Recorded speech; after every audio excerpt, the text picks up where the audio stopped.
پیشرفت و ترقیات و فتح و نصرت ملت تاجیک ملت فرهنگی حمایت مردم و ثبات مهمترین امکانات در 4 فصل سال برای سیر و سیاحت، صنعتی و کشاورزی آزمون‌های جمهوریوی، راهنمای جامعه خانه امید تاجیکان دنیا. ما تاجیکستانی آزاد و صاحب اختیار.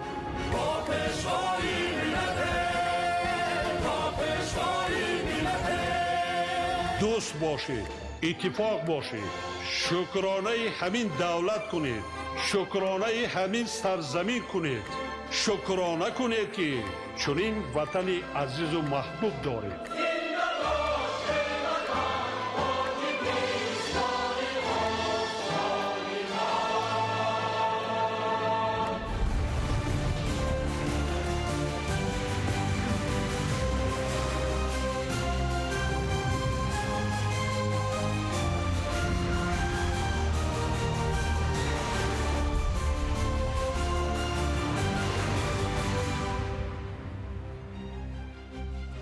ассалому алайкум бинандагони гиромӣ. барномаи иттилоотии ахборро манзури шумо менамоем. имрӯз дар барнома اعتراف جهانی فرهنگ ملت تاجیک سومنک‌پزی به فهرست غیرمادی یونسکو شامل گردید. با احساس بلند مسئولیت و امید مردمی ما راهی رشد استوار، پیشرفت اقتصادی و آبادسازی وطن را با قدم‌های استوار ادامه می‌دهند. وسعت کارهای بنیادگری در هر گوشه میهن. برق نعمت است. استفاده آن مسئولیت بلندی شهروندی در عملی شوی هدف‌های کشور حصه گذاریم. فن‌های دقیق راه به سوی پیشرفت، اختراع، رشد تکنیکی و آینده استوار کشور. عملی شوی برنامه 20 ساله آموزش و رشد فن‌های طبیعت‌شناسی دقیق و ریاضی در ساحه علم و معارف. شرح این و دیگر خبرها در نشر مفصلی برنامه اطلاعاتی اخبار. сунъатҳои миллии халқи тоҷик пайи ҳам шӯҳрати ҷаҳонӣ касб мекунанд. 10 декабр дар ҷараёни иҷлоси 20-уми кумитаи байниҳукуматӣ оид ба мероси ғайримоддии фарҳангӣ дар шаҳри деҳлии нави ҳиндустон номинатсияи миллии фарҳанги суманакпазӣ расман ба рӯйхати мероси ғайримоддии фарҳангии ЮНЕСКО шомил гардид. ин рӯйдод на танҳо аҳамияти фарҳангии ин сунъати миллии мо дар сатҳи байналмилалӣ мебошад, балки саҳми Тоҷикистонро дар ҳифзу рушди мероси ғайримоддии фарҳангӣ бештар барҷаста намояд میکند.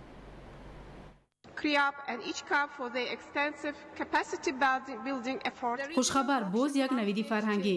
номинатсияи миллии фарҳанги суманакпазӣ расман ба рӯйхати мероси ғайримоддии фарҳангии ЮНЕСКО шомил гардид. ин рӯйдоди муҳим 10 декабри соли 2025 дар ҷараёни иҷлосияи 20-уми кумитаи байниҳукуматӣ оид ба мероси ғайримоддии фарҳангӣ дар шаҳри деҳлии нави ҳиндустон сурат гирифт. қобили зикр аст ки номинатсияи фарҳанги суманакпазӣ аз ҷониби комиссияи миллии ЮНЕСКО дар Тоҷикистон таҳия шуда соли 2023 барои баррасӣ ба ин созмони бонуфуз пешниҳод гардида буд. шомил шудани фарҳанги суманакпазӣ ба рӯйхати мероси ғайримоддии ЮНЕСКО тасдиқи аҳамият ва арзишҳои фарҳангии сунъати қадимаи тоҷикон мебошад ки на танҳо дар дохили кишвар, балки дар сатҳи байналмилалӣ эътироф гардидааст. суманак ки дар асл нишони меҳрубонӣ, бародарӣ ва эҳтироми сунъатҳои ниёгон ба ҳисоб меравад, тарзи тайёршавӣ ва пухтани он раванди ҷолибу мушкил дорад. ин сунъат дар ҷашнвораҳои наврӯзӣ ва ҷамъомадҳои сунъатӣ нақши муҳим мебозад ва аз насл ба насл аз падару модарон ба фарзандон интиқол меёбад. шомил гардани фарҳанги суманакпазӣ ба рӯйхати ЮНЕСКО на танҳо эътироф аз санъат ва ҳунари мардуми тоҷикон, балки бозгӯи он аст ки Тоҷикистон дар ҳифз ва рушди мероси ғайримоддии фарҳанги башарият нақши арзанда дорад. ин иқдоми муҳим ҳамчунин имкон медиҳад ки шӯҳрати сунъати миллии тоҷикон дар ҷаҳон паҳн ва таваҷҷӯҳи бештар ба фарҳанг ва таърихи Тоҷикистон ҷалб гардад. зимни баргузории иҷлосияи 20-уми кумитаи байниҳукуматӣ оид ба мероси ғайримоддии фарҳангӣ иброз гардид ки Тоҷикистон пайваста бо баргузор намудани чорабиниҳои гуногун ва тарғиби сунъатҳои фарҳангӣ барои наслҳои оянда барои ҳифзи мероси беназири худ таваҷҷӯҳи зиёд зоҳир менамояд. дар баробари дигар дастовардҳо дар ин самт бо ифтихор метавон гуфт ки фарҳанги суманакпазӣ як қисми гаронбаҳои мероси фарҳангии башарият гардид.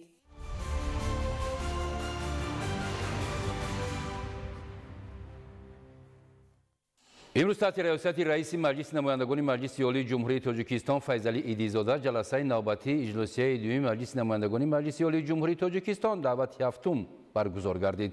Дар иҷлосия масъалаҳо дар бораи пешниҳоди президенти ҷумҳурии Тоҷикистон оид ба озод намудани Аҳмадзода Файзалӣ аз вазифаи муовини раиси палатаи ҳисоби ҷумҳурии Тоҷикистон, дар бораи медали ҷашнии 35-солагии истиқлолияти давлатии ҷумҳурии Тоҷикистон, созишнома байни ҳукумати ҷумҳурии Тоҷикистон ва ҳукумати Федератсияи Россия дар бораи таъсиси парки саноатӣ дар ҳудуди ҷумҳурии Тоҷикистон, лоиҳаи қонуни ҷумҳурии Тоҷикистон дар бораи ворид намудани тағйири иловаҳо ба кодекси меҳнати ҷумҳурии Тоҷикистон, созишнома оид ба ворид намудани тағйири иловаҳои ба созишномаи қарзӣ аз 14 апрели соли 2021 байни ҷумҳурии Тоҷикистон ва Бонки Аврупои таҷдид ва рушд оид ба лоиҳаи таъминоти гармӣ дар шаҳри Душанбе, лоиҳаи қонуни ҷумҳурии Тоҷикистон дар бораи ворид намудани тағйири иловаҳо ба кодекси манзили ҷумҳурии Тоҷикистон, лоиҳаи қонуни ҷумҳурии Тоҷикистон дар бораи ворид намудани тағйири иловаҳо ба кодекси оби ҷумҳурии Тоҷикистон,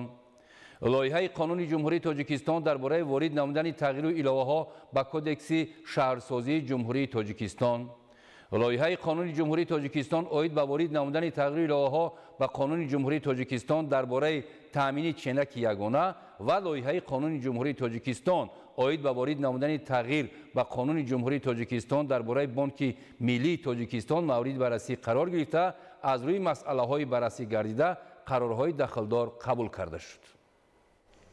сокинони ноҳияи Вахш дар самти истифодаи самароноки замин, захираи маводи озуқаворӣ ва истифодаи сарфакоронаи нерӯи барқ ба натиҷаҳои назаррас ноил гардида барои таъмини зиндагии устувор ва дастархони пурфайз талош меварзанд.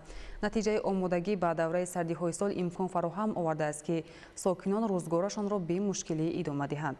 гузориши Исмоили соҳибназариён дар ин хусус. дар шароити тағйирёбии иқлим ва афзоиши талабот ба маҳсулоти озуқавории ватанӣ, сокинони ноҳияи Вахш бо ҷонибдорӣ аз сиёсати созандаи пешвои миллат муҳтарам Эмомалӣ Раҳмон дар амалӣ намудани дастуру супоришҳои ҳукумати ҷумҳурии Тоҷикистон қадамҳои устувор мегузоранд. тибқи мушоҳидаҳо дар ҳар як хонаводаи ноҳия захираи кофии маводи хӯрокворӣ барои то 2 сол мавҷуд буда, сокинон аз имкониятҳои мавҷуда ба таври самаранок истифода мебаранд. сокинони ноҳияи Вахш маҳсулоти истеҳсоли ватанӣ аз қабили гандум, картошка, лӯбиёдонагиҳо, сабзавоти гуногун ва меваҳоро бо меҳнати худ истеҳсол ва дар амборҳо нигоҳ медоранд, то дар фасли зимистон фаровонии дастурхонро таъмин намоянд. чормағза, ина бринҷай, мошай, ина зардолӣ қоқкардаги, ина каду, ҳамаш ина мисол маҳсулоти ҳамин худмонае ки ҳамира тайёр кардагием ки зимистонда азоб накашем. захираи меваву сабзавот ба шакли мураббо, афшура, хӯриш ва консерва ба анъанаи хонаводагии сокинон табдил ёфтааст. усулҳои анъанавӣ дар нигаҳдории гандум, лӯбиёдонагиҳо, хушкмева ва дигар анвои ғизоӣ имкон медиҳад, ки маҳсулот то муддати тӯлонӣ таровату ғизонокии худро нигоҳ дорад. истифодаи ҳар қитъа замин низ дар меҳвари таваҷҷӯҳи сокинон қарор гирифтааст. до шабонарӯз шид ки мо хунук шид картишкара чиндем айдар назди ҳавлигимо хайда бо ба помидор тама тайёр кардагӣ тамата чизе ки боша дар ми рӯзгори хӯрданӣ мисол ошомиданӣ ҳамаи рӯзгормон айни дари ҳавлигимона меҳнат мекунем бо фарзандомон якҷоя дар як сари дастархон истифода мебарем.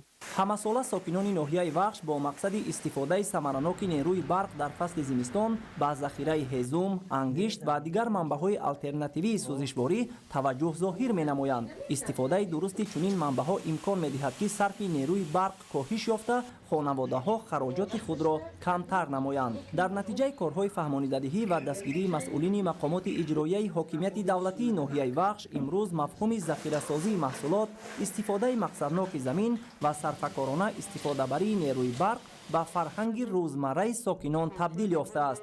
ин амалҳо боиси таъмини зиндагии шоистаи ҳар як оила, суботи иҷтимоӣ ва фаровонии дастурхон дар фасли зимистон гардидааст.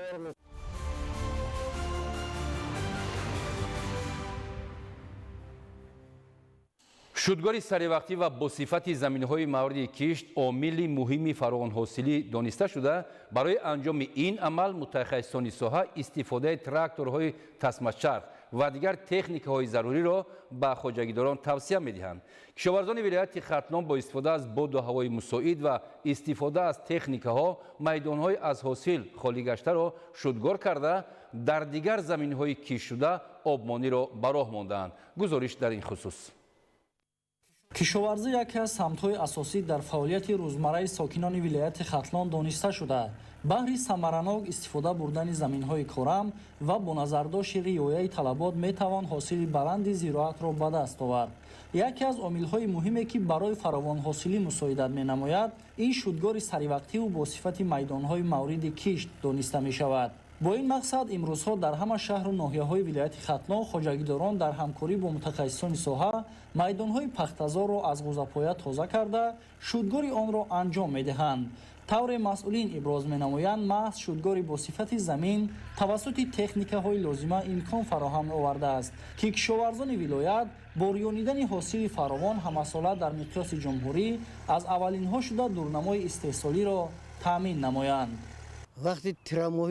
وقتی که ترامو زمین را جفت کنیم نسبت جفت بهاری در دل زراعت 5-6 سنتر حاصل زیاد می شود. ҳамзамон шудгори амиқ тавассути ин техникаҳо имкон медиҳад ки ғизоҳои минералӣ ва маводи ғизобахшии хок дар сатҳи зарурӣ нигоҳ дошта шаванд ки ин ба нашъунамо ва ҳосили баланди зироат мусоидат менамояд. дар майдони 108125 гектар ғӯзапоя заминҳоро банд карда буданд. аллакай дар 50% заминҳо аз ғӯзапоя тоза карда шудааст ки барои таъмин намудани намии заминҳо барои зироатҳое ки дар баҳорӣ кишт карда мешавад ва инчунин зироатҳое ки аллакай кишт карда шуданд обдиҳии захиравӣ дар тамоми заминҳое ки бо обҳои худҷорӣ обдиҳӣ карда мешавад рафта истодааст. олимону мутахассисони соҳа бинобар камбориш ва гарм омадани зимистони имсола иброз менамоянд ки дар айёми гарм будани хок ва кам будани намнокӣ ҳарчи бештар дар заминҳои корам обмониро ба роҳ монанд. оби захиравиро вақте ки мо ба заминҳо мемонем дар фасли зимистон вақте ки ҳаво сард мегардад он ҳашароту касалие ки дар таркиби хок мавҷуд аст несту нобуд мегарданд. бо мақсади иҷрои амалии тавсияҳои олимони соҳа бобати обмонии захиравӣ дар боғу тогзор ва шӯршӯӣ кардани заминҳои киштшаванда дар ҳама шаҳру ноҳияҳои вилояти хатлон тавассути ҷӯю каналҳои худҷорӣ хоҷагидорону кишоварзон бо оби полезӣ таъмин гардида истодаанд. мутахассисон дар чунин шароити камбориш омадани фасли зимистон ба деҳқонон тавсия медиҳанд ки бояд обмонии захиравиро ба таври ҳатмӣ амалӣ созанд. маҳмараҷаб абдуллозода, искандари саид, вилояти хатлон, ахбор.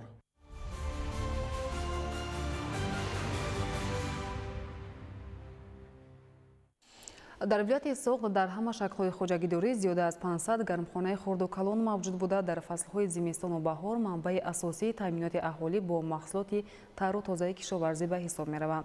дар гармхонаҳо асосан намудҳои гуногуни сабзавот, кабудӣ ва лимӯ парваришу истеҳсол карда мешавад. таи солҳои охир дар вилояти соғд майдони гармхонаҳои инноватсионӣ зиёд гардида истодааст. гузориш дар ин хусус. кишту парвариши зироат дар шароити гармхона имкон медиҳад ки давоми фаслҳои зимистону баҳор талаботи бозори дохилӣ бо маҳсулоти тару тозаи кишоварзӣ аз ҷумла помидору бодиринг таъмин карда шавад. давоми солҳои охир дар шаҳру ноҳияҳои вилояти соғд дар баробари гармхонаҳои маъмулӣ майдони гармхонаҳои инноватсионӣ зиёд гардида дар самти кишту парвариши зироат ва истеҳсоли маҳсулоти кишоварзӣ деҳқонон аз роҳу усулҳои нав ва технологияи замонавӣ истифода мебаранд. бунёд гардидани гармхонаҳои инноватсионӣ дар шаҳру ноҳияҳои панҷакент, бобоҷон ғафуров, спитамен, ҷаббор расулов, конибодон ва исфара аз таҷрибаи самаровари хоҷагидорони вилоят ба ҳисоб рафта, бо амалӣ гардидани ин тадбир маълум шуд ки истифодаи технологияи муосир дар шароити гармхона боиси фаровонҳосилӣ мегардад. дар гармхонаи инноватсионии ҷамъияти дорои масъулияти маҳдуди агронуфузи ноҳияи бобоҷон ғафуров ки моҳи апрели соли 2023 мавриди баҳрабардорӣ қарор дода шудааст, хоҷагидорон дар масоҳати 1 гектар парвариши 2 намуди помидорро ба роҳ мондаанд.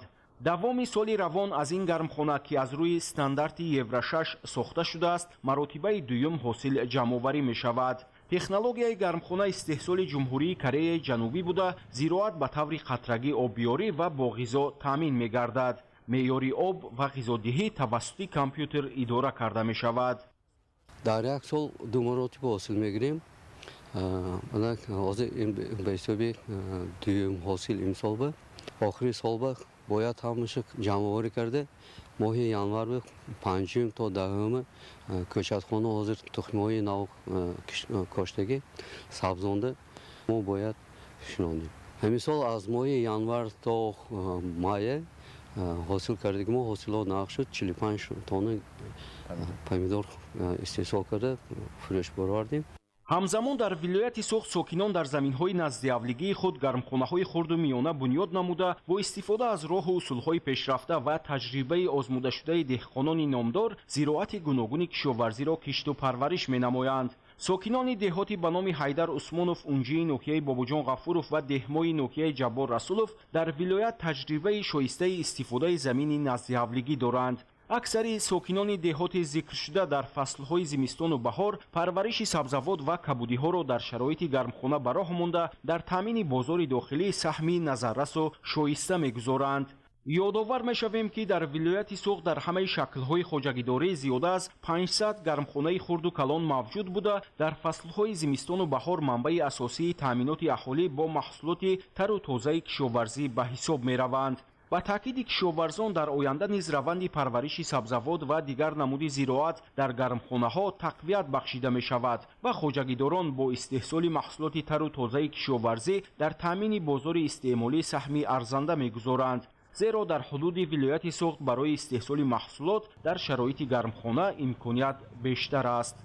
абдуваҳоби абдусаттор, Дилшод Юсуфӣ, вилояти Суғд, ахбор.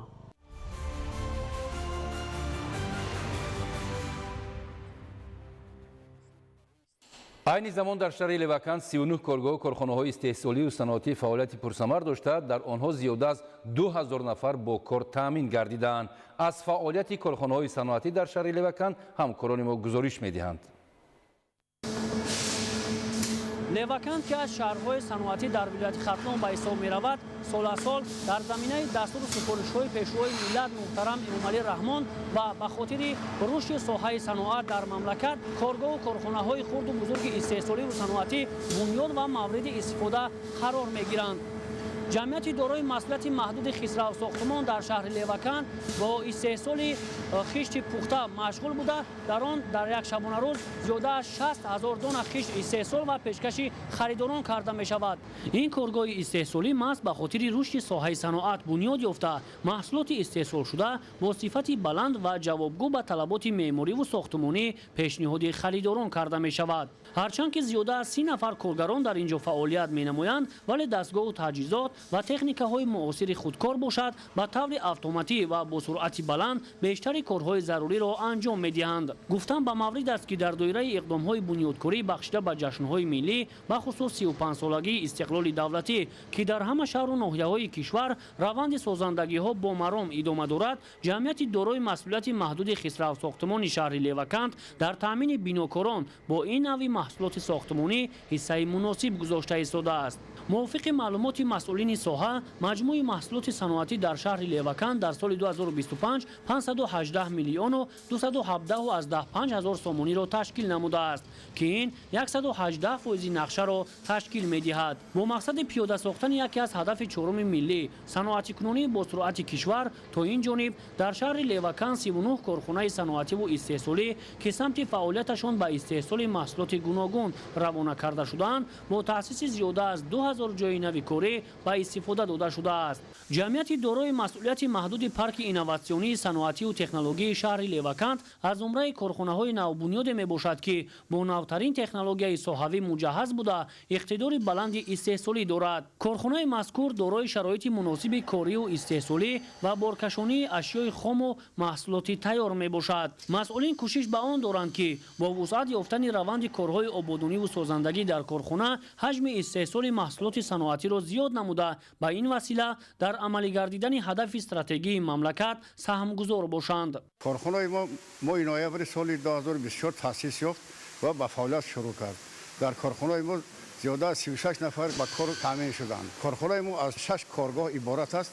کارگاه استحصال مکران، صابون، رنگ، مبل، دستپوشک و کارکرد شیشه. ما هر روز کوشش میکنیم که محصولات خوشصفت برآورده به مردم دیارمان پیشکش کنیم. روند صنعت کنونی با سرعت کشور امکان فراهم آورده است که با تأسیس اقتدارهای نو استحصالی کارکرد نهایی محصولات خام وطنی به راه مانده شده تأمین بازارهای خودی با محصولات واردات عوض کننده و به صادرات نگرانیده شده تأمین و جایهای نو کاری مهیا کرده شود. شاهزاده سمندر موسی نور محمد، دولت فیض‌الله، شهر لیوکند، اخبار.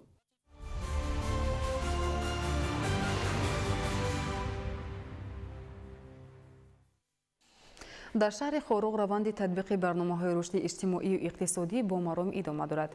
در این زمینه در حدود شهر بنیاد و نوسازی یک قطار انشاءات تعیناتی گوناگون وسعت یافته مرحله به مرحله مورد بهره برداری قرار داده می‌شوند. گزارش همکاران ما در این خصوص. مرحله نوی رشد ولایت مختار کوهستان بدخشان را امروزها در حدود ولایت خرد و بزرگ خوب احساس می‌نمایند. بنیاد انشاءات تعینات گوناگون و با استفاده دادن بناهای نو شهادت بلند تطبیق هدف مهم دولت و حکومت مملکت در سمت رسیدن به این عنوان بلند ارزیابی کرده می‌شود. در زمینه مرحله نوی رشد شهر خوروغ با دستگیری‌های به واسطه اساسگذار صلح و وحدت ملی پیشوای ملت پرزیدنت جمهوری تاجیکستان محترم امام علی رحمان همروزه در محله‌های شهر خوروغ معرفی لایحه‌های نو بنیاد انشاءات و گذاشتن سنگ اساس به نظر می‌رسد. چون ساحه معارف در سرخط سیاست اجتماعی دولت و حکومت مملکت موقع خاص دارد، در حدود شهر خوروغ به بنیاد مؤسسه‌های تعلیمی معاصر دقت مخصوص روانه کرده می شود. این است که در دایره تجلیل 35 سالگی استقلالیت دولتی جمهوری تاجیکستان در محله نیودک بنای نو مؤسسه تحصیلات میانه عمومی رقم 4 مورد بهره برداری قرار داده شد. میگویند که هر کسی که به معارف مکتب غمخوری میکند غمخوری به نسل نورس به آینده ملت میکند. چون این غمخوری را سرور دولت اساسگذار صلح و وحدت ملی پیشوای ملت محترم امام علی رحمان برای نسل نورس کرد و کرده ایستاده است. مکتب همتون ندارد. مکتبی که دارای اتاقهای فنی تجهیزانیده شده، دارای سیستم نوی گرمدهی و آبدهی، دارای تالار ورزش زمانوی، عموما گیریم امکانیت‌هایی که به عصر 21 رست می‌آید مکتب ما داراست. اگر مقایسه کنیم با مکتب پیشین خود، این از زمین تا آسمان فرق دارد و برایمان این یک افسانه بود که وقتی که خشت اول رو می‌گذاشتند و ما انتظاری ها میکشیدیم و امید میکردیم و امروز او افسانه عملی گردید. مؤسسه تعلیمی با دستگیری حکومت جمهوری تاجیکستان از جانب مؤسسه دولتی دیرکسیون ساختمان انشاءات حکومتی دستگاه اجرایی پرزیدنت جمهوری تاجیکستان ساخته شده با تمام شرایط نو و زمانوی برای خوانندگان در دو بست ساخته گردیده است. باید گفت که سالهای آخر خوانندگان مؤسسه تعلیمی در بنای کهنه تحصیل نمودند که در حالت صدموی قرار داشت. از با دستگیری‌های روزافزون و سیاست معارف پرورانه پیشوای ملت خوانندگان این محله شهر خوروغ در عرفه 35 سالگی جشن مقدس ملی صاحب بنای نو تعلیمی گردیدند. پیش از همه منتداری خود را به حکومت جمهوری تاجیکستان، به اساسگذار صلح و وحدت ملی پیشوای معظم ملت محترم امام علی رحمان میرسونیم. چون که در وقت‌های پیش در مؤسسه ما امیخ شرایط خوب نبود که ما در فن تکنولوژی اطلاعاتی را گذرانیم. دوام سال 2025 در حدود ولایت 34 مؤسسه نو تا مکتبی ساخته مورد بهره برداری قرار داده شده. طبق نقشه بنیادی باز 45 مؤسسه نو تا مکتبی و مؤسسه‌های دیگر تعلیمی زمانوی مجهز با تمام لوازمات خوانش در سال 2026 نیز در نظر داشته شده است که با تعلیم خوانندگان از هزینه تا مکتبی و رشد دیگر ملکه‌های کسبی روانه خواهد گردید. از آموزگاران تقاضا گردید که خوانندگان را در روحیه بلند وطن دوستی و ارجگذاری به مقدسات ملی تربیت نموده با جلب هرچی بیشتر آنها به آزمون‌های سطحی جمهوریوی و المپیادهای ولایتی و بین المللی روانه نمایند.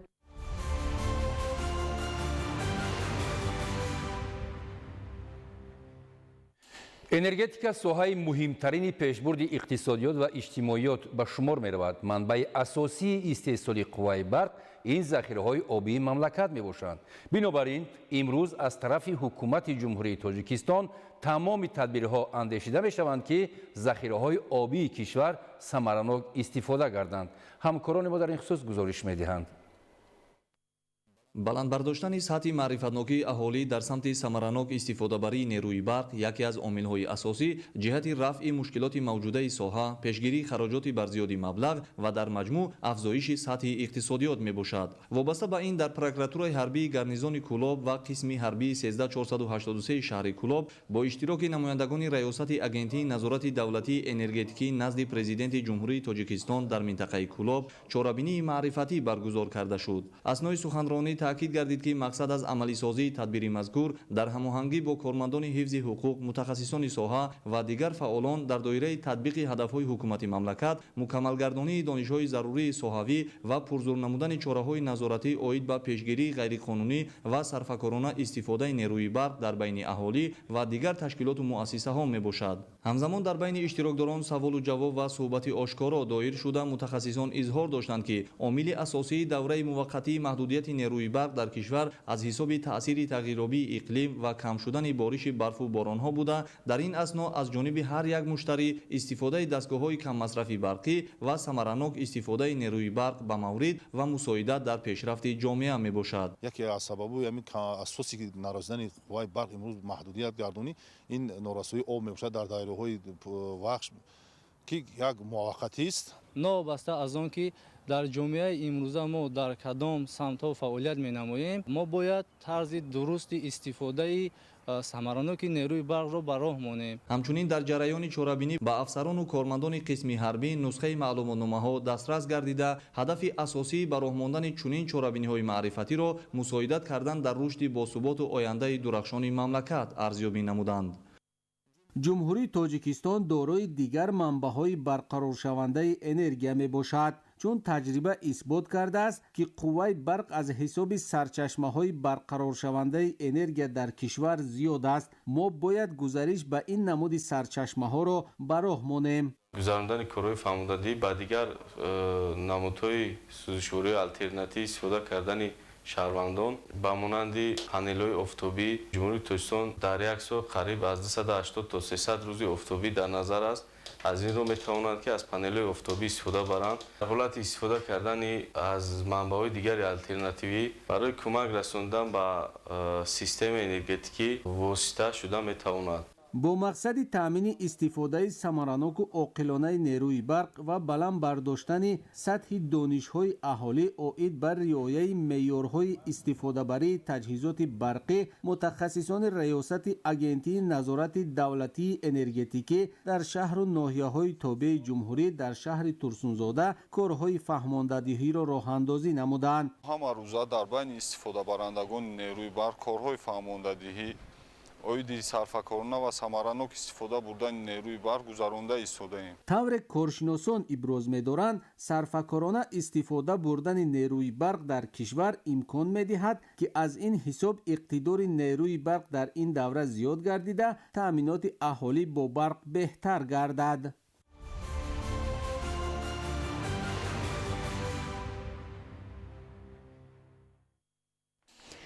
дар доираи лоиҳаи сохтмони шабакаи нақлиётии магистралии баландсуръат дар самти Душанбе, Кӯлоб, Дарвоз, Рӯшон, Хоруқ, Қулма кашидани хатти нахи нурӣ то марзи ҷумҳурии мардуми Чин сурат мегирад ва бо ибтикори хадамоти алоқаи назди ҳукумати ҷумҳурии Тоҷикистон инфраструктураи алоқа аз минтақаҳои зериобшавандаи шаҳри Роғун ва ноҳияи Нуробод пурра берун оварда шуд. гузориш дар ин хусус. бо мақсади иҷрои супоришҳои президенти ҷумҳурии Тоҷикистон, пешвои миллат муҳтарам Эмомалӣ Раҳмон ҷиҳати таъмини алоқаи хушсифат ба аҳолӣ аз ҷониби хадамоти алоқаи назди ҳукумати ҷумҳурии Тоҷикистон тадбирҳои судманд амалӣ мегардад. дар доираи лоиҳаи сохтмони шабакаи нақлиётии магистралии баландсуръат дар самти Душанбе, Кӯлоб, Дарвоз, Рӯшон, Хоруқ, Қулма кашидани хатти нахи нурӣ то марзи ҷумҳурии мардумии Чин сурат мегирад. тарҳи мазкур бо сармоягузории оператори пешбари миллии алоқаи Тоҷикистон Тоҷиктелеком татбиқ гардида истодааст. марҳилаи аввали лоиҳа пурра ба анҷом расида, дар доираи он то ноҳияи Дарвоз дар масофаи 182 километр симчӯбҳои алоҳида насб гардид ва дар қидаҳои дигар ба воситаи симчӯбҳои нерӯи барқ хатти нахи нурӣ кашида мешавад. дар доираи ин тадбири муҳим ба воситаи ин хатти нахи нурӣ جمهوری انتقال اینترنت از دوشنبه به درواز شروع شده برای بیشتر نمودن ترافیک اینترنت و استواری کانال ذخیروی خدمت خواهد کرد. مرحله دوم از اول سال 2026 شروع شده در نظر است که تا آخر سال به سرحد تاجیکستان و چین رسانیده شود. هدف آن پیوست‌شوی مستقیم شبکه‌های تلکمونیکاسیونی جمهوری تاجیکستان با شبکه‌های تلکمونیکاسیونی جمهوری مردمی چین میباشد. پیوست‌شوی مستقیم شبکه‌های تلکمونیکاسیونی جمهوری تاجیکستان با شبکه‌های تلکمونیکاسیونی جمهوری مردمی چین تحولات مهمی را برای پس نمودن ارزش و بلند بردن سرعت اینترنت در کشور به وجود می‌آورد. جای تاکید است که این عمل باعث تشکیل خطهای علاقه نخی و نوری بلند سرعت بین المللی ایلوگی برای پیوست شدن با شبکه‌های گلوبالی اینترنت می‌گردد. اینچنین اهمیت و پتانسیل ترانزیتی شبکه‌های تلکمونیکاسیونی کشور را بالا برده بنبست کمونیکاسیونی جمهوری بخصوص در ریلیف جغرافی مرکب ولایت مختار کوهستان بدخشان را از بین میبرد. کشیدن خط نخ نوری از شهر کولوب تا ناحیه درواز پورا به انجام رسید. این مرحله اولی لایحه بوده. آن مرحله به مرحله تا سرحد جمهوری مردمی چین با خط نخ نوری پیوست می شود. لایحه مذکور اهمیت استراتژی دارد. با باوری می توان گفت که اجرای پورای آن خدمترسانی علاقه برقی را به مراتب بهتر خواهد کرد. در اساس سپارش‌های پرزیدنت جمهوری تاجیکستان محترم امامعلی رحمان، اینفراساختور علاقه از منطقه‌های زیر آب شونده شهر راغون و ناحیه نورآباد بیرون آورده شد. جمعیت سهامی گشوده تاجیک تلکام در دایره لایحه راه آب گرم در بند که چند ماه پیش به استفاده داده شد، با نصب سیمچوب‌های استوار و تاب‌آور و کشیدن خط نخ نوری، اینفراساختور ساحه علاقه را تکمیل کرد. سیمچوب‌های کنار راه نصب شدند که برای تعمیر و نوسازی آنها در آینده مشکل پیش نمی آید.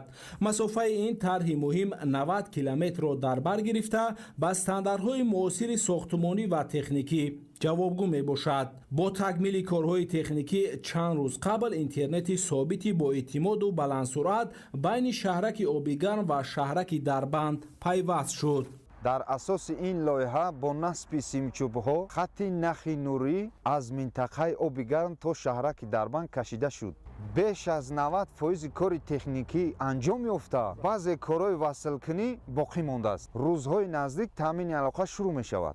با این واسطه شهر و ناحیه‌های فیض‌آباد، راغون و ناحیه‌های منطقه رشت به خط نخ نوری جمهوریوی وصل می‌شوند. موثرگردانی آن سرعت و صفت علاقه برقی را در این منطقه‌ها به مراتب بهتر کرده، خدمت‌رسانی‌های ساحه علاقه را آسان و دسترس می‌گرداند.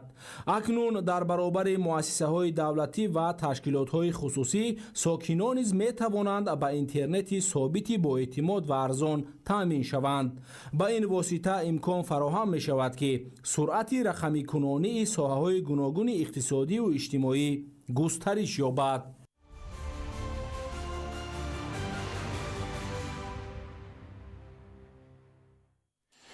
امروز در شهر دوشنبه با افتخار تأسیس یابی حزب خلقی دموکراتی تاجیکستان همایش تنتنوی تحت عنوان 31 سال سرشار از افتخار و پیروزی ها با حزب خلقی دموکراتی تاجیکستان برگزار گردید. همکار ما گزارش می‌دهند.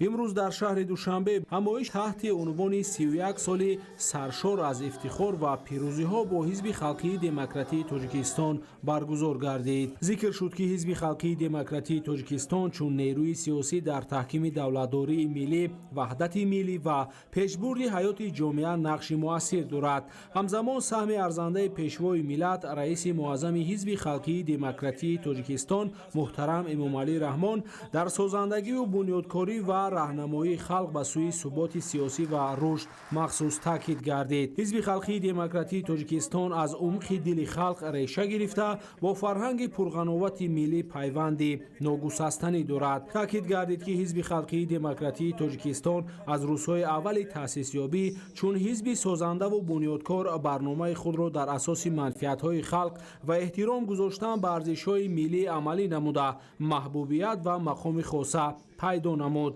бо сарварии президенти ҷумҳурии тоҷикистон пешвои миллат муҳтарам эмомалӣ раҳмон ҳизби халқии демократии тоҷикистон ба ҳизби адолатпарвар бунёдкор ва муттаҳидкунандаи ҷомеа табдил ёфта иброз гардид ки мазмуну муҳтавои барномаи ҳизби халқии демократии тоҷикистон фарогири манфиатҳои мардумӣ буда дар умум амалӣ гардидани ҳадафҳои стратегии давлату миллатро ташкил медиҳад. ҳизби халқии демократии тоҷикистон бо мақсади таъмини ҳуқуқу озодиҳои инсон ва шаҳрванд ба хирати олии сиёсӣ сифатҳои ҳамидаи ахлоқӣ ва маънавиёти баланди аъзои худ такя намуда донишу маҳорати онҳоро ба амалӣ гардидани ғояҳои сиёсӣ ва ҳадафҳои барномавии хеш сафарбар менамояд ва ба таҳкими истиқлоли сиёсӣ, иқтисодӣ, иҷтимоӣ ва фарҳангии мамлакат мусоидат мекунад. раиси муаззами ҳизби халқии демократии тоҷикистон муҳтарам эмомалӣ раҳмон дар лаҳзаҳои хеле ҳассосу тақдирсози таърихӣ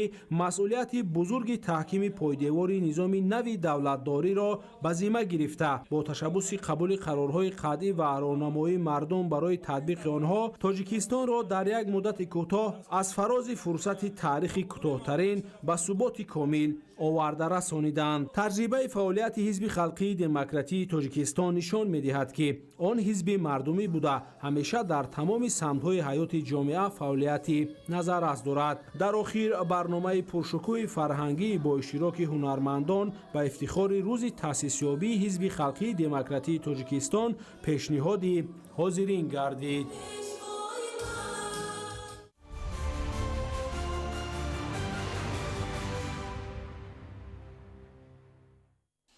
коррупсия ба рушди босуботи ҷомеа ва рушди устувори давлат таъсири манфӣ мерасонад. бо мақсади таҳкими мубориза бар зидди ин зуҳуроти номатлуб ва баланд бардоштани сатҳи маърифати ҳуқуқии сокинон дар шаҳру ноҳияҳои кишвар чорабиниҳои гуногун роҳандозӣ карда шуд. гузориш дар ин хусус. бо мақсади баланд бардоштани маърифати ҳуқуқӣ ва зидди коррупсионии кормандон, омӯзгорон ва донишҷӯён дар муассисаи давлатии таълимии коллеҷи тиббии ҷумҳуриявӣ бо иштироки масъулони агентии назорати давлатии молиявӣ ва мубориза бо коррупсияи ҷумҳурии Тоҷикистон ҳамоиши фаҳмондадиҳӣ баргузор гардид. таъкид шуд ки дар шароити ҷаҳони муосир дар баробари таҳдидҳои терроризм, экстремизм ва гардиши ғайриқонунии маводи мухаддир, коррупсия низ яке аз масъалаҳои доғ ва хатарзо ба ҳисоб меравад. гуфта шуд ки барои таҳкими сиёсати зидди коррупсионӣ дар кишвар санадҳои меъёрии ҳуқуқӣ қабул ва тадриҷан амалӣ мешаванд. аз ҷумла стратегияи муқовимат ба коррупсия барои давраи то соли 2030 ки ҳамчун заминаи воқеӣ ва ҳуқуқӣ барои коҳиши сатҳи коррупсия ва тақвияти фаъолияти зидди коррупсионӣ хизмат мекунад. чорабинии имрӯза низ дар доираи амалисозии ҳадафҳои стратегияи мазкур ташкил гирда ба густариши ҳамкорӣ бо аҳолӣ, муассисаҳо ва ҷомеа дар самти пешгирии кирдорҳои коррупсионӣ равона шудааст. зеро шаффофияти фаъолияти идорӣ, риояи қатъии талаботи қонунгузорӣ, масъулияти шахсии ҳар як корманд ва баланд бардоштани маърифати ҳуқуқии кадрҳо барои пешгирии ҳама гуна зуҳуроти коррупсионӣ муҳим мебошад. дар ин самт агентии назорати давлатии молиявӣ ва мубориза бо коррупсия дар ҳамкорӣ бо ниҳодҳои ҷомеаи шаҳрвандӣ, муассисаҳои давлатӣ ва воситаҳои ахбори умма, чорабиниҳои тарғиботӣ, таҳлили хавфҳои коррупсионӣ, мониторинги зидди коррупсионӣ ва экспертизаи санадҳои меъёрии ҳуқуқиро пайваста роҳандозӣ мекунад. бо мақсади пешгирӣ аз амалҳои коррупсионӣ ва риояи қонунҳои амалкунанда дар ин самт ки омили муҳим дар болоравии нуфузи давлат, ҷомеа ва фаъолияти соҳаҳои гуногун ба ҳисоб меравад, шуъбаи муқовимат бо коррупсияи раёсати агентии назорати давлатии молиявӣ ва мубориза бо коррупсияи ҷумҳурии Тоҷикистон дар шаҳру ноҳияҳои минтақаи Бохтар суҳбату вохӯрии фаҳмонидадиҳиро бо кормандон, масъулини ташкилоту муассисаҳо ва фаъолони вилояти Хатлон ба роҳ мондаанд. тавре зимни баргузории конференсия таҳти унвони хатари коррупсия ба арзишҳо ва ахлоқи ҷомеа бахшида ба рӯзи байналмилалии мубориза бар зидди коррупсия дар ноҳияи Хуросон гуфта шуд, солҳои охир дар ҷумҳурии Тоҷикистон 3 барномаи давлатӣ оид ба муқовимат бо коррупсия қабул шудааст. аз ҷумла стратегияи муқовимат бо коррупсия то соли 2030 ва нақшаи чорабиниҳои амалисозии марҳилаи якум солҳои 2021-2025 ҳамчун санадҳои муҳим арзёбӣ мегарданд.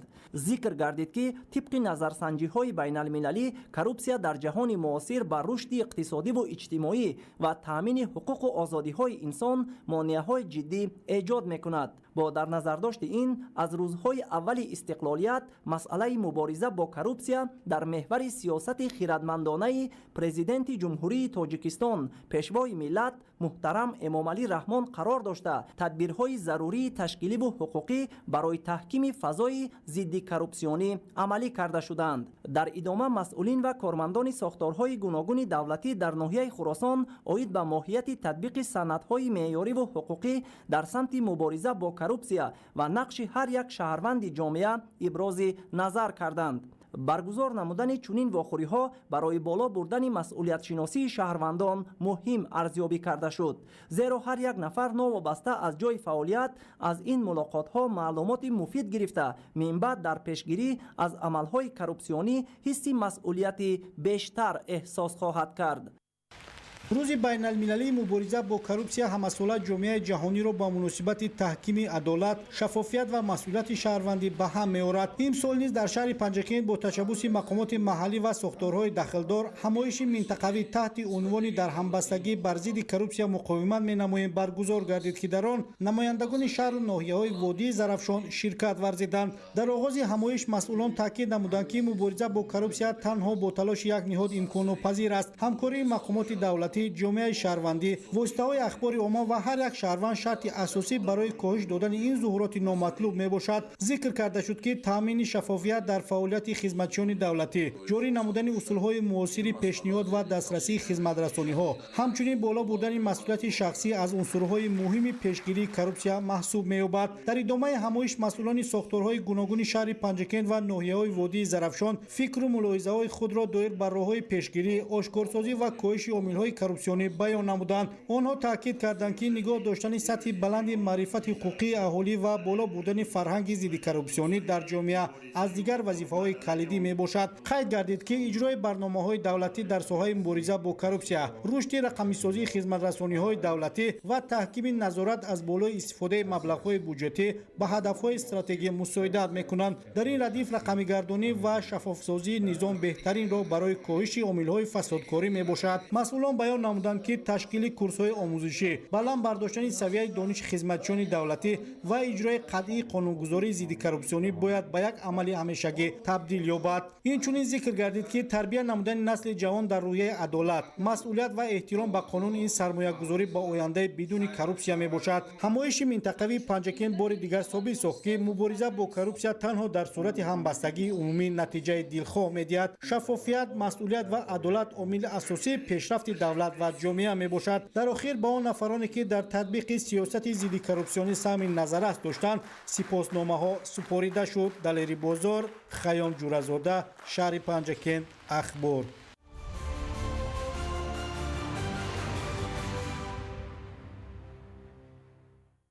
در کشور به قیدگیری نفقه‌گیران در وقت واقعی توسط نسخه‌گیری نمودن شناسنامه و شناخت چهره ادامه دارد و قیدگیری نوی نفقه‌گیران نظام معاصر شناخت چهره بوده تجربه نو در این سمت میباشد که به زمینه حقوقی و اقتصادی نفقه‌گیران مساعدت می‌نماید. گزارش در این خصوص.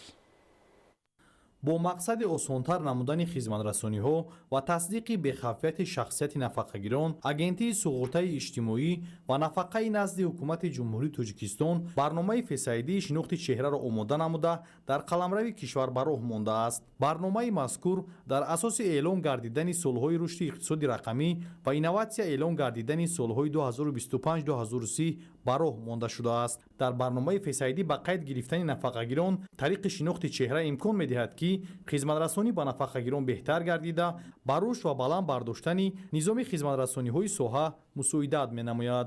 اقدام مذکور خدمت‌رسانی‌ها را آسان‌تر نموده برای تصدیق بخوف شخصیت یاری می‌نماید. پس از به قیدگیری نظام معاصر شناخت چهره فیصدی امکان می‌دهد که نفقه‌گیران شخصیت خود را به واسطه و در وقت موافق تصدیق بکنند.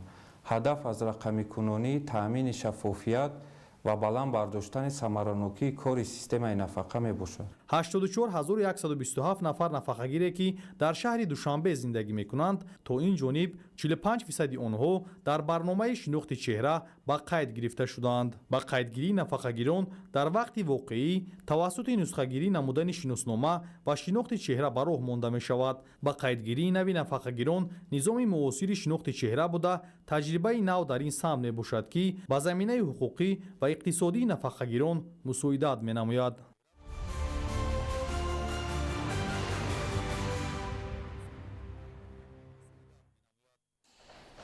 дар дораи эълони 20-солаи омӯзиш ва рушди фанҳои табиатшиносӣ дақиқ ва риёзӣ дар соҳаи илму маориф ки солҳои 2020-2040-ро дар бар мегирад, дар кишвар нақшаи чорабиниҳои махсус таҳризӣ гарида марҳила ба марҳила шароити муосир ва сатҳу сифати таълим дар муассисаҳои таълимӣ ба талабот ҷавобгӯ гардонида мешавад.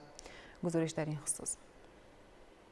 бо мақсади амалисозии 20-солаи омӯзиш ва рушди фанҳои табиатшиносӣ, дақиқ ва риёзӣ дар соҳаи илму маориф, солҳои 2020-2040 дар донишгоҳҳо ва муассисаоти олии кишвар барои татбиқи ин иқдом чораҳои ҷиддиро роҳандозӣ намуданд. дар ҳамин замина ҷиҳати амалисозии барномаи мазкур дар муассисаҳои олии кишвар, ҷиҳати рушди тафаккури техникӣ, васеъ намудани ҷаҳонбинии илмӣ, дастрасӣ пайдо намудан ба техникаву технология, тавсеяи ихтироъ корӣ ва навоварӣ, пайвасти илм бо истеҳсолот, омӯзишгоҳҳои илмиро ба роҳ монданд ки ҷалби бештари донишҷӯён ба омӯзиши фанҳои табиатшиносӣ, дақиқ ва риёзӣ барои дарёфти истеъдодҳои нав дар ин самтҳо мусоидат менамояд.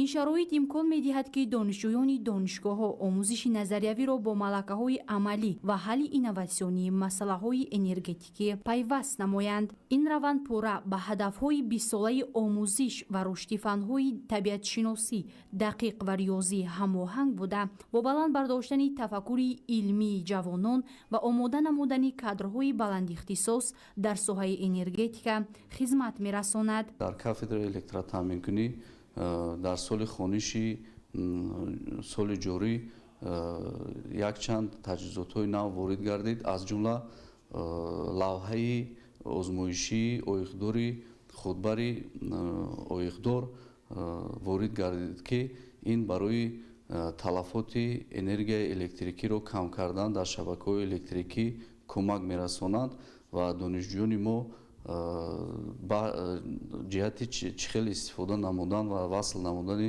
чунин ноқилҳои оихдори хутбаро меомӯзанд. роҳандозии ин гуна иқдомҳои муҳим дар соҳаи маориф нишон медиҳад ки муассисаҳои таълимӣ дар ҷараёни амалӣ шудани 20-солаи омӯзиш ва рушди фанҳои табиатшиносӣ, дақиқ ва риёзӣ нақши муҳимро мебозанд. ин раванд собит месозад ки нерӯи илмии дохилӣ метавонад ба рушди устувори соҳаи энергетика такони ҷиддӣ бахшида, дар мусоидат ба ҳадафҳои стратегии давлат саҳми назаррас гузорад.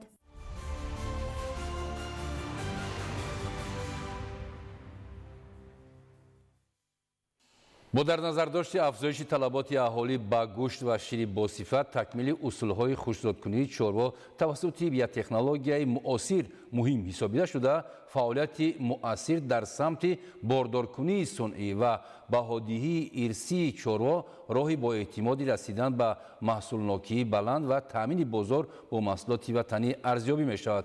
шарҳи мавзӯъ дар гузориши Гулчеҳраи Саттор. қонеъгардонидани талаботи аҳолӣ бо гӯшту шири босифат олимони соҳаи чорводориро водор месозад ки бо татбиқи барномаҳои давлатӣ усулҳои баҳодиҳии сифати ирсии чорвои наслдиҳандаро бо истифодаи биотехнологияи инноватсионӣ такмил диҳанд. зеро имрӯз 96% чорво дар дасти аҳолӣ асту зарурати хушкзодкунии чорвои калони шохдор ва моли майда ногузир аст. мақсади асосии муҳим дар иҷроиши ин барномаи панҷсолаи худ аз он иборат буд ки технологияи нави ях кунонидани нутфа, истифодаи он дар хушкзодкунии чорвои дар қаламрави ҷумҳурии Тоҷикистон кор карда баромада ҷорӣ намоем. тамоми таҷҳизотҳо нисбати гирифтани нутфа, ях кунонидан, ҳамроҳ намудани криопротекторҳо, ях кунонидани он нигоҳ доштан ва истеҳсолот дастрас намудани ин нутфаҳо шароит муҳайё карда шудааст. дар маркази ҷумҳуриявии биотехнологияи чорвои академияи илмҳои кишоварзии тоҷикистон гузаронидани корҳои илмӣ тадқиқотӣ оид ба хушкзод намудани чорвои аҳолӣ, яхкунонидани нутфаи чорвои зотҳои гуногун ва захира намудани он, корҳои селексионии зотпарварӣ, таҳияи тарзу усулҳои бозтавлидии чорво хеле хуб ба роҳ монда шудааст. дар ҳаминҷа бояд мо як захирагоҳ тайёр кунем ки дар оянда олимони ҷавон аз ҳамин истифода бурда корҳои худошона амалӣ кунанд. дар як сол барои аҳолии мо 250 000 тонна гӯшти хусифат лозим аст ки мо ҷумҳурии худамонро бо ҳамин гӯшт таъмин кунем. бо мақсади иҷрои вазифаҳои пешбинишуда, захира намудани вояи нутфаи чорвои сермаҳсул, омода намудани шароит барои офаридани типу зотҳои нави чорво ки аз санҷиш гузаштаанд истифода мешавад. рақамгузорӣ карда мешавад ҳар як зот ва он вояҳое ки гузошта мешавад ба ҳамин баъд гирифта мо нутфаи дарёфтшударо ворид мекунем. сифати нутфаро мо месанҷем аввал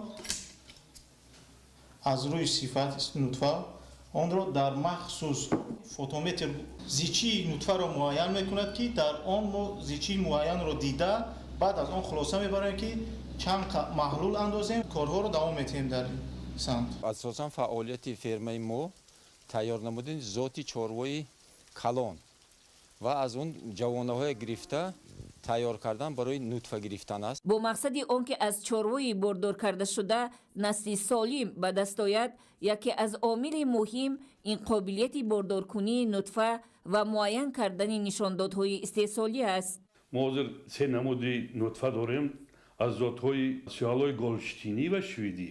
мо ҳозир дар нақша дорем мо аз зоти сименталам тайёр кунем. имрӯз дар ҷумҳурӣ 300 нуқтаи бордоркунии сунъӣ амал мекунад. гурӯҳи сайёри мо барои бордоркунии асосӣ барои чорвои аҳолӣ оянда чорвошон сермаҳсул шуданд ва якум фоидаи бордоркунии сунъӣ солим нигоҳ доштани модагон мебошад. мутахассисону олимони ин соҳа метавонанд ҳам чорвои калон ва ҳам моли майдаро ба воситаи технологияи муосир хушкзод гардонида дар баландбардоштани маҳсулнокии чорво ки имрӯз дар асл мардум ба гӯшту шири бо сифати ватанӣ ниёзи бештар доранд, бо ин маҳсулоти ниёзи аввал таъмин намоянд, то дар бозори истеъмолӣ ба ҷои маҳсулоти воридотӣ 70% маҳсулоти ватанӣ роҳ ёбад.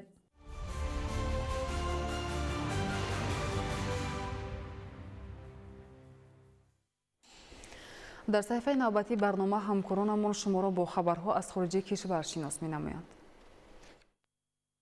дар пойтахти индонезия шаҳри ҷакарта дар натиҷаи сӯхтор дар як бино 22 нафар ба ҳалокат расиданд. дар ин бора Associated Press хабар медиҳад. оташ дар яке аз биноҳои ошиёнаи якум ки дар он ширкати истеҳсолии бесарнишин ҷойгир буд сар зад. тибқи иттилои полис, сӯхтор дар натиҷаи хароб гаштани батареяҳои барқӣ дар минтақаи нигоҳдорӣ ҳангоми танаффуси нисфирӯзӣ рух додааст. ба кормандони оташнишонӣ хомӯш кардани сӯхтор пас аз 3 соати фаъолият муяссар гардид. дар айни замон корҳои ҷустуҷӯӣ то ҳол идома доранд. мавҷудияти қурбониёни нав истисно карда намешавад. дар штати ҳавайи иёлоти муттаҳидаи америка вулқони килауя дубора фаъол шудааст. тибқи иттилои портали Volcano Discovery баландии дуду хокистар аз 30 метр бештар шудааст. дар ин бора шабакаи телевизионии Каз 24 хабар медиҳад. айни замон таркиши вулқон танҳо дар ҳудуди боғи миллии вулқонҳои ҳавайи маҳдуд аст ва ба минтақаҳои истиқоматӣ хатари мустақим надорад. олимон назорати фаъолияти баландии зилзилавӣ ва рафтори вулқонро идома медиҳанд. қобили зикр аст ки дар килауя яке аз бузургтарин ва фаъолтарин вулқонҳо дар ҷазираҳои ҳавайи ба ҳисоб мераванд. ба иттилои хадамоти геологии иёлоти муттаҳидаи америка охирин таркиши вулқон моҳи октябри соли ҷорӣ рух дода буд. он вақт фаввораҳои оташ ба 500 метр баланд мешуданд. дар як корхонаи мебелсозии ноҳияи байконурӣ пойтахти ҷумҳурии қазоқистон шаҳри остона сӯхтор сар зад. ба иттилои хадамоти матбуотӣ кормандони ҳолатҳои фавқулода зуд ба ҷои ҳодиса ҳозир шуда аз яке аз шӯъбаҳои корхона дуронандаро аз маҳалли сӯхтор наҷот доданд. дар натиҷаи амалиёти дастаҷамонаи оташнишонҳо сӯхтор зуд маҳдуд ва пурра бартараф гардида паҳншавии он ба дигар минтақаҳо пешгирӣ шуд. шумораи осебдидагон пас аз заминларзаи харобиовар бо иқтидори 7.5 дараҷа дар ҷопон ба 35 нафар расид. дар ин бора шабакаи телевизионии TBS-и ҷопон хабар медиҳад. дар бораи кушташудагон ва бенишонгаштагон маълумот дода нашудааст. сарвазири кишвар Санаи Такаити хабар дод ки тақрибан 90 000 нафар аз сокинон ба минтақаҳои бехатар интиқол дода шуданд. тибқи маълумоти агентии обуҳавошиносии кишвар, маркази зилзила дар музофоти авомори тақрибан 80 километр дуртар аз соҳил дар наздикии ҷазираи Хоккайдо дар умқи 50 километр ҷойгир буд. бар асари офати табиӣ роҳҳо ва биноҳо осеби зиёд дида хароб гаштанд. хатари ба амал омадани сунамӣ рафъ гардидааст.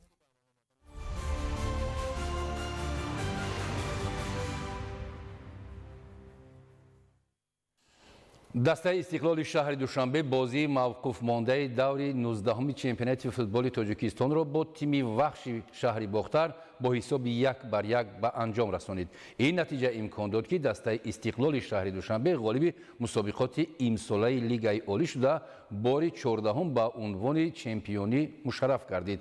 шарҳи мавзӯъ дар гузориши Раҳматшоҳи Обид.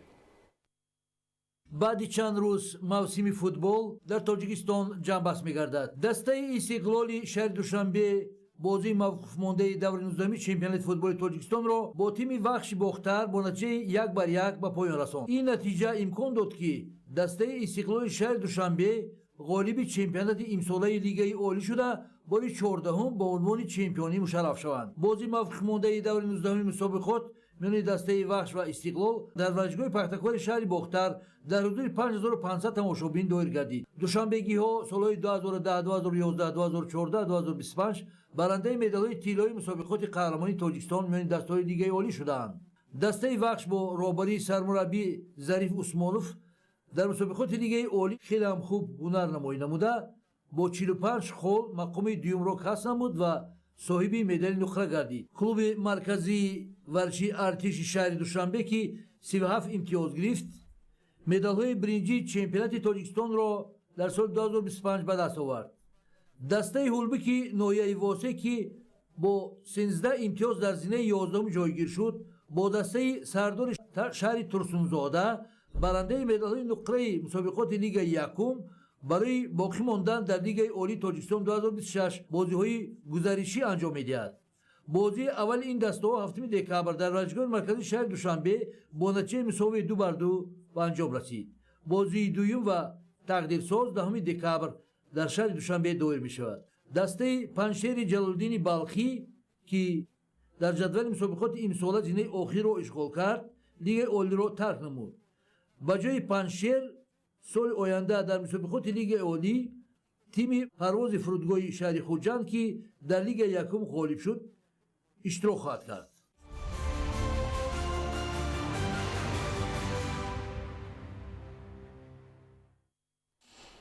бинандагони гиромӣ, нашри муфассали барномаи иттилоъоти ахбор хотима меёбад. саломат бошед.